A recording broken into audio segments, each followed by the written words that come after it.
Assalamualaikum warahmatullahi wabarakatuh. Nama saya Hani Panita Pradipta dari kelas 12 IPS 3. Saya akan membacakan biografi dari pengusaha Joni Andrean. Nama Joni Andrean sudah sangat terkenal sebagai penata rambut atau hairstylist terkemuka di Indonesia.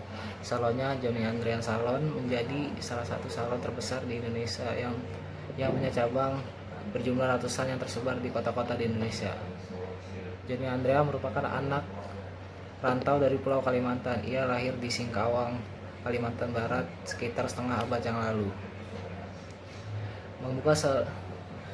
Merantau ke Jakarta, ia merupakan anak dari pedagang hasil bumi dan juga pengelola salon. Keterampilan salon didapatkan dari ibunya. Ingin hidup lebih baik, Joni Andrean kemudian nekat untuk merantau ke Jakarta pada akhir tahun 70-an. Membuka salon Joni Andrean dengan bekal ilmu yang ia pelajari dari ibunya di Kalimantan. Ia kemudian mencoba bertahan hidup dengan mendirikan sebuah salon kecil-kecilan di tahun 1978. Salon Joni Andrean pada awalnya terletak di Jakarta Utara. Ia terus belajar untuk menemukan model gaya rambut terbaru untuk pelanggannya. 2 tahun berserang, ia kemudian membuka cabang salonnya di Bilangan, Mangga Besar. Kemudian salon ketiganya ia buka di kawasan Wahid Hasim, dan setelah itu wilayah Kebayoran Baru yang semuanya berada di wilayah Jakarta. Makin berkembangnya Joni Andrean Salon membuat ia kemudian aktif untuk merekrut karyawan dan kemudian dilatih hairstylist. Dari situ kemudian ia banyak menemukan model gaya rambut baru yang disukai oleh pelanggannya. Joni Andrean juga mendirikan Joni Andrean School and Training, sebuah sekolah hairstylist yang kemudian lulusan sekolah ini akan ditempatkan di salon-salon Joni Andrean. Jaringan salon Joni Andrean terus tumbuh hingga sampai saat ini, berjumlah lebih dari ratusan jaringan bisnis Joni Andrean. Setelah sukses dengan jaringan bisnis salon dan sekolah hairstylist, Joni Andrean kemudian mencoba mengembangkan kemampuan bisnisnya di bidang lain, yaitu di bidang food and beverage. Dengan membuka bisnis roti Bertok di Indonesia pada tahun 2003, Joni Andrean meyakinkan jaringan roti terkenal asal Singapura yakni Bertok, dan kemudian membeli hak waralaba toko roti tersebut untuk dijual di Indonesia.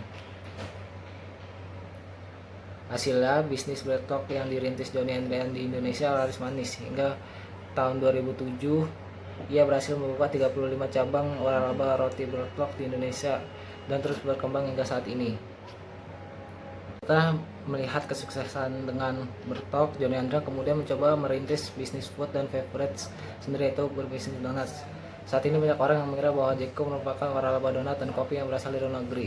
Namun nyataannya Jeko didirikan oleh Joni Andrean pada bulan Juli 2005. Jeko Donat and Coffee berawal dari hobi Joni yang sering traveling ke luar negeri. Ia merasa donat yang biasa dijual-jual di mall banyak memiliki kelemahan dan kurang menjaga kualitas, hingga ia kemudian bermimpi untuk dapat membuat donat yang lembut dan enak di lidah Indonesia.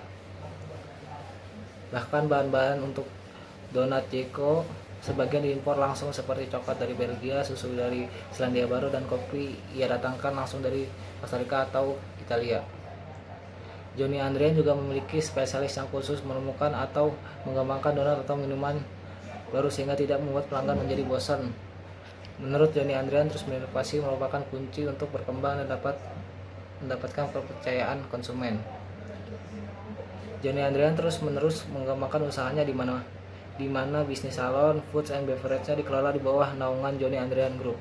Wajar jika Joni Andrean disebut sebagai sosok pengusaha Indonesia yang mampu sukses di berbagai bisnis berbeda. Jadi kesimpulannya adalah jangan pernah takut untuk mencoba, karena satu-satunya kegagalan yang pasti adalah tidak pernah mencoba. Oke, mungkin itu saja yang dapat saya sampaikan, kurang lebihnya mohon maaf. Wassalamualaikum warahmatullahi wabarakatuh.